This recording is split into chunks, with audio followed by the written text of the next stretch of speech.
Hello बच्चों, स्वागत है आज की क्लास में। तो कैसे हैं आप लोग? एक बार कमेंट में बता दीजिए क्या हाल है आप लोगों का। चलिए बाबू, आज हम लोग देखेंगे क्लास 9 साइंस का चैप्टर नंबर 15 का पार्ट नंबर 7, जिसमें हम लोगों को देखना है वो है एडवांटेज ऑफ इंटर क्रॉपिंग के बारे में। यानी कि इंटर क्रॉपिंग के बारे में हम लोग पिछले पार्ट में देखे थे, तो उसके एडवांटेज के बारे में देखना है इस पार्ट में। और नेक्स्ट टॉपिक हम लोग का चालू होगा क्रॉप रोटेशन। ठीक है, क्रॉप रोटेशन जो होता है वह क्या होता है उसके बारे में जानेंगे। सबसे पहले जानना है हम लोग को एडवांटेज ऑफ इंटर क्रॉपिंग के बारे में। तो चलिए बाबू क्लास शुरू करते हैं। ध्यान दीजिएगा, लास्ट तक जरूर बने रहिएगा, बहुत मजा आएगा। ठीक है बाबू, ध्यान दीजिएगा। Advantage of intercropping are, इसका 3 पॉइंट लिखा हुआ है, ध्यान दीजिएगा। सबसे पहले हम लोग पहले का पॉइंट देख लेते हैं। Inter cropping increase the productivity of crop. बोल रहा है कि इंटर क्रॉपिंग जो होता है वह इंक्रीज करता है क्या चीज को? तो प्रोडक्टिविटी को। मतलब जो उपज जो होता है खेत में, उसको क्या करता है? मतलब लाभ जो होता है हम लोगों को उसमें वृद्धि कराता है, इंक्रीजमेंट कराता है। यानी कि अनाज जो होगा खेत में वह ज्यादा से ज्यादा मात्रा में होगा। ठीक है ना, ये होता है सबसे पहले का इसका एडवांटेज हो गया। दूसरा नंबर एडवांटेज क्या होता है? Intercropping help to maintain soil fertility. बोल रहा है कि इंटर क्रॉपिंग जो होता है वो मेंटेन करता है क्या चीज को? सॉइल फर्टिलिटी को। यानी कि जो सॉइल का फर्टिलिटी रेट जो होता है, मान लीजिए 1 कट्ठा में 1 क्विंटल कोई अनाज हो रहा है, तो उसको वह मेंटेन करके रखेगा। और इंटर क्रॉपिंग के माध्यम से आप लोग क्या करते हैं? खेती करते हैं। तो ठीक है, हर एक साल आप लोग रोपिएगा, क्रॉप को बोइएगा, तो हर साल उतना ही अनाज होगा। ठीक है ना, थोड़ा सा इंक्रीजमेंट भी हो सकता है। ठीक है, चलिए अब देखते हैं हम लोग तीसरा नंबर पॉइंट इसका। It makes better use of natural resource. बोल रहा है कि इसमें जो होता है हम लोग इंटर क्रॉपिंग में नेचुरल रिसोर्स का बेटर उपयोग हम लोग कर पाते हैं। ठीक है ना, यानी कि ज्यादा से ज्यादा नेचुरल रिसोर्स का ही यूज किया जाता है इसमें। ठीक है, इंटर क्रॉपिंग में।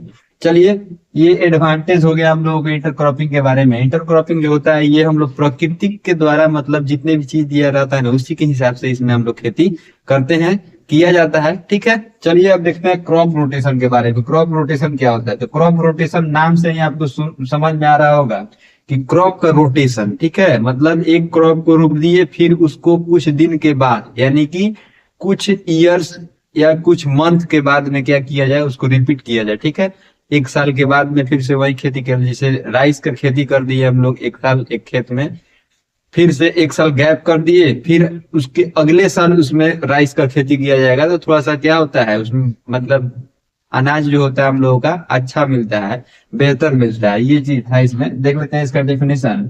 The practices in which different type of crop are grown alternately in the same land in a pre-planned succession is called crop rotation। बोल रहा है कि वैसा प्रैक्टिस जिसमें हम लोग अलग अलग क्रॉप को अलग अलग, मतलब अल्टरनेटिव समय में क्या करें? उसको खेत में, एक ही खेत में, यानी कि सेम लैंड में क्या करें? प्री प्लान के हिसाब से ग्रो कराएं, तो उसी को क्या बोला जाता है? क्रॉप रोटेशन बोला जाता है। ठीक है, सबसे आसान भाषा में अगर समझना चाहिए तो क्या होगा? अलग अलग क्रॉप को हम लोग क्या करें? सेम ड्यूरेशन में, अलग अलग समय में क्या किया जाए? सेम लैंड में खेती कराया जाए, तो उसको क्या बोलते हैं? क्रॉप रोटेशन बोला जाता है। ठीक है, इसका एक और पॉइंट इसमें लिखा हुआ है, देखिएगा ध्यान से।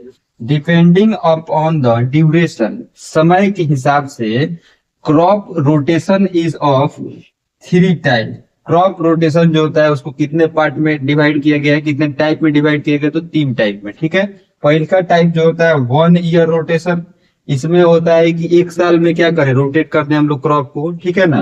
दूसरा जो होता है 2 ईयर रोटेशन। किसी किसी क्रॉप को हम लोग 2 साल बाद में भी क्या कर सकते हैं? उसको रोटेट कर सकते हैं, रोप सकते हैं। मान लीजिए एक क्रॉप को उगा दिए, फिर 2 साल गैप करके फिर यही वाला क्रॉप को 2 साल के बाद में उसी लैंड में हम लोग उगाएंगे, तो इसमें क्या होता है? इंक्रीजमेंट होता है। ठीक है, क्रॉप का जो वृद्धि होगा, मतलब ग्रोइंग क्षमता होगा, वह क्या होगा? बढ़ जाता है। ठीक है, 3 ईयर रोटेशन में होता है, 3 साल पे भी क्या करते हैं? हम लोग रोटेट कर देते हैं। ठीक है, चलिए बाबू आज की क्लास में हम लोग यही चीज जाने, क्रॉप रोटेशन के बारे में और एडवांटेज ऑफ इंटर क्रॉपिंग के बारे में जाने हैं लोग। ठीक है, पार्ट नंबर 8 में हम लोग देखेंगे एनिमल हस्बेंड्री के बारे में। एनिमल हस्बेंड्री क्या होता है उसके बारे में जानेंगे। यानी कि पशुपालन जो होता है उसके बारे में हम लोग जानेंगे समझेंगे, ठीक है।